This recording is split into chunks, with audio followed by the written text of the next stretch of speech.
So first job this morning, this came back in yesterday, been out fencing. See here, that link snapped. That should be on there.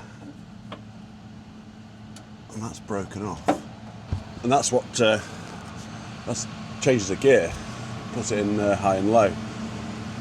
So I'm hoping there's not something more sinister at fault with the tractor, and it is just fatigue on that metal.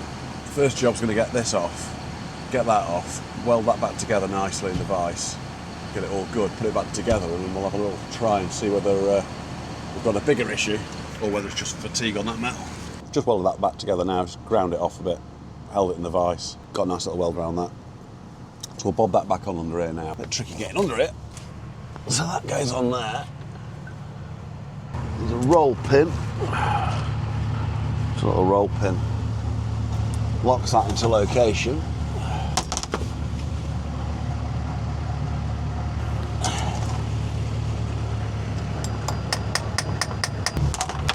Right, let's roll pin in. Put that linkage back onto there. Little washer. Little tiny cotter pin. Right, I see someone now to try the gears. Paul! Just want to see what's happening on this union here that goes through into selecting the high-low, just see whether it looks like it's getting stressed. Yeah?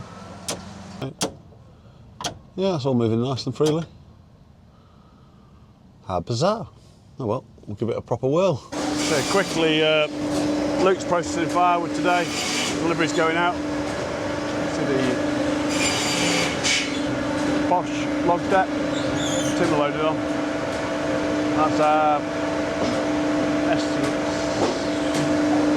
S375 turbo. Produces a really nice log. You've seen on another video the cyclone that's extracting the sawdust out the back of the machine straight up into the trailer. It goes for animal bedding. See how that chain conveyor just drags the timber into the processor. If it bridges up slightly, then cant hook, just to twist it round. And she goes really easy, no manual handling. Stop in there, then it goes to, and then that moves away so it doesn't pinch on the blade.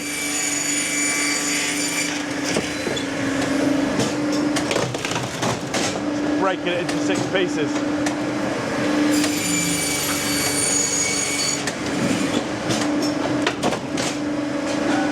Just like that.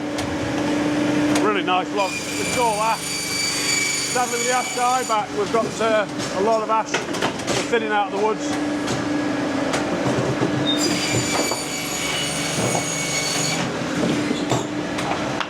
Every now and again you'll get a log just kettle over, just put it back in position.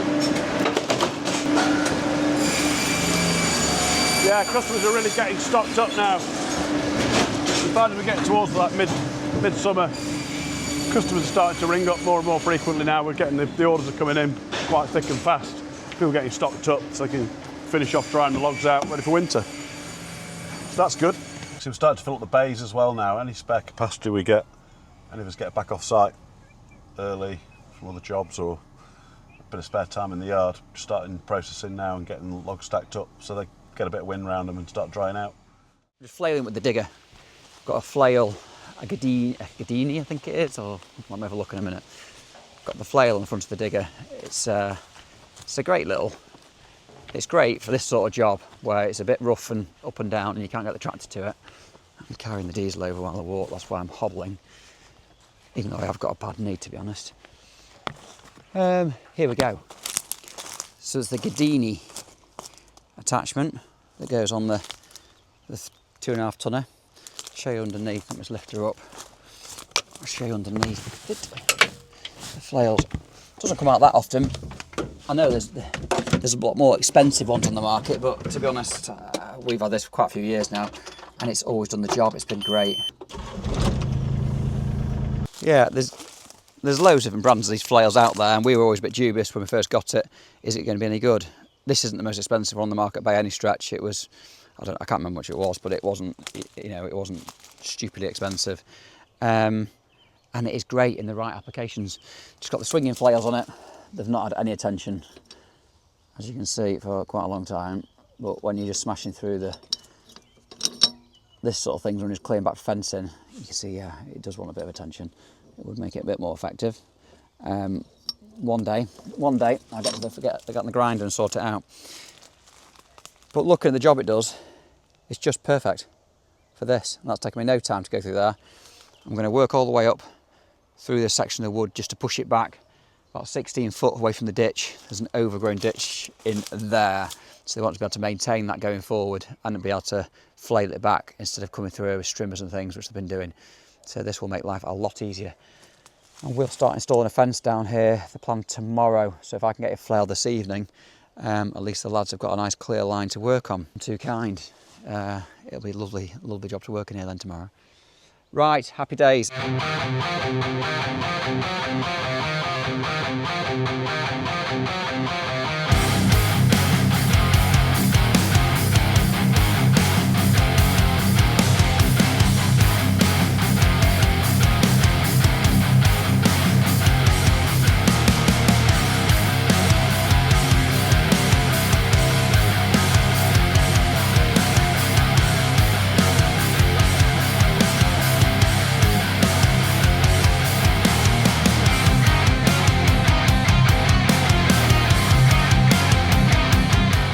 Back at the yard now. The flail worked really well. Successful.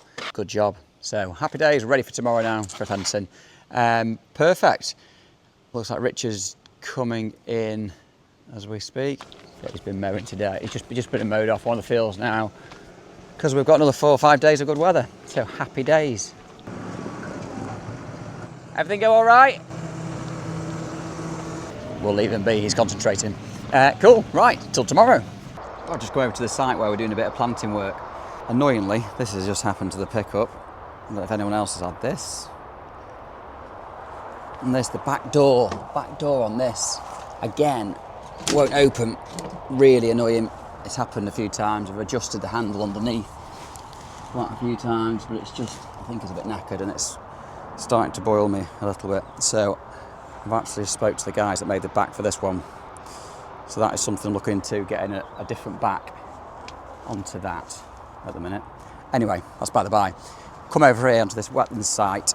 Scorching, however, plants are going in. All these marginal plants have been planted around the edges just to try and naturalise it in and increase the biodiversity. There's various things going in here. There's a water drop worked. There's, what are these here? Some ladies smock. Some crazy names on some of these. There's the burr reed. Let's have a look on this far side here. Amphibious bistort. Some bird reed, there's more bird reed there. Recruited Ed in, he's coming for the day to come and give us a hand for a few days, getting more of these in so we can get them in before they start drying out. Yuri's on this pond over here. In a minute they're going to shout at me and say, come on, get the spade out. How's it going, Yuri? You going in well? He's not very talkative though, he's gone camera shy. Off camera he doesn't stop talking. Andy's at the far side. I'll show you this fencing over here. Here's some fencing we did in the winter. On that side there, I don't know if you can see all the wool on the wire. All here. These are those so-called easy care sheep.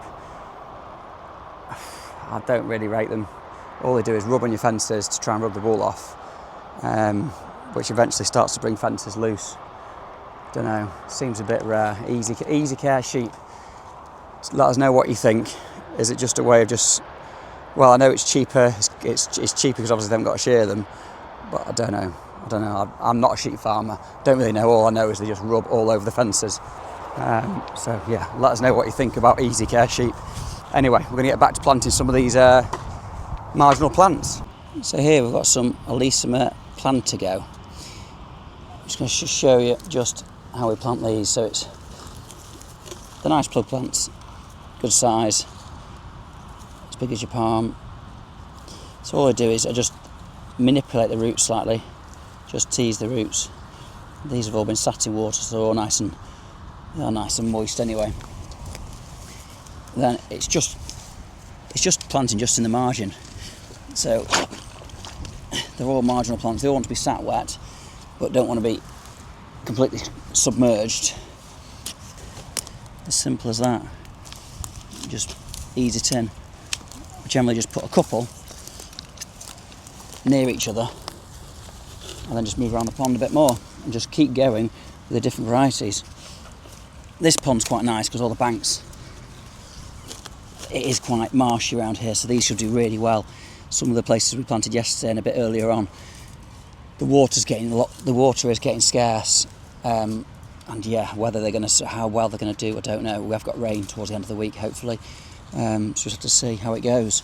But it's just trying to find the right marginal side of it was going to work. But you can see with this, with the soft rush that's all taken over around the edges, where the boundary of the pond's going to be.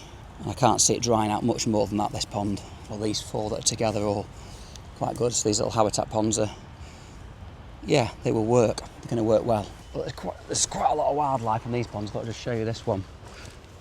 It is steady away, it's red hot. But some of these ponds here now, so this one we're planting up now, this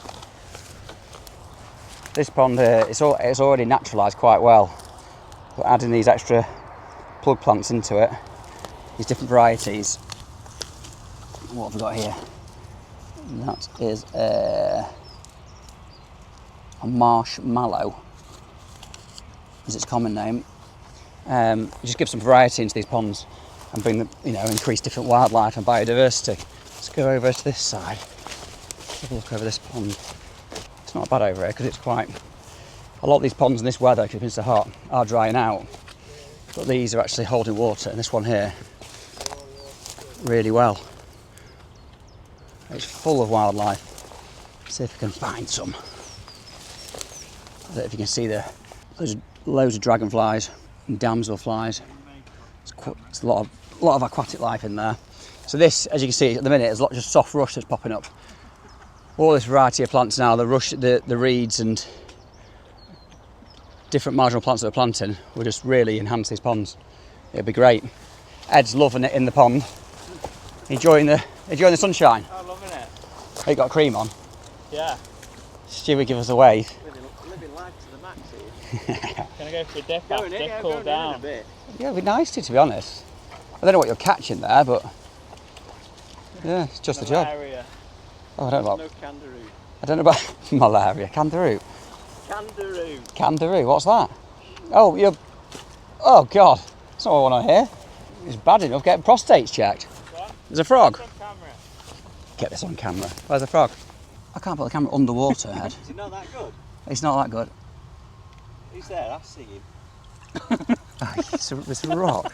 It's a rock. There was a frog. Right, I better carry on doing a bit more planting. Otherwise I'll be getting shouted at that I'm not doing any work. But yeah, it makes you feel, it's quite a feel factor just getting some extra planting into these marshy areas, so it's not just soft rush and getting taken over with plants that you don't necessarily want. So adding some biodiversity to it, it's a good thing. Well, I hope you enjoyed watching with the little flail working on the 3-tonner and enjoyed watching all the marginal plants going in, a bit of habitat in motion. Keep liking and subscribing. It keeps us focused, keeps us going. It's enjoyable. It makes some boring jobs fun, filming and seeing your comments. We learn from you and hopefully you'll learn a bit from us, and the whole thing works. It makes it a good laugh. All right, many thanks.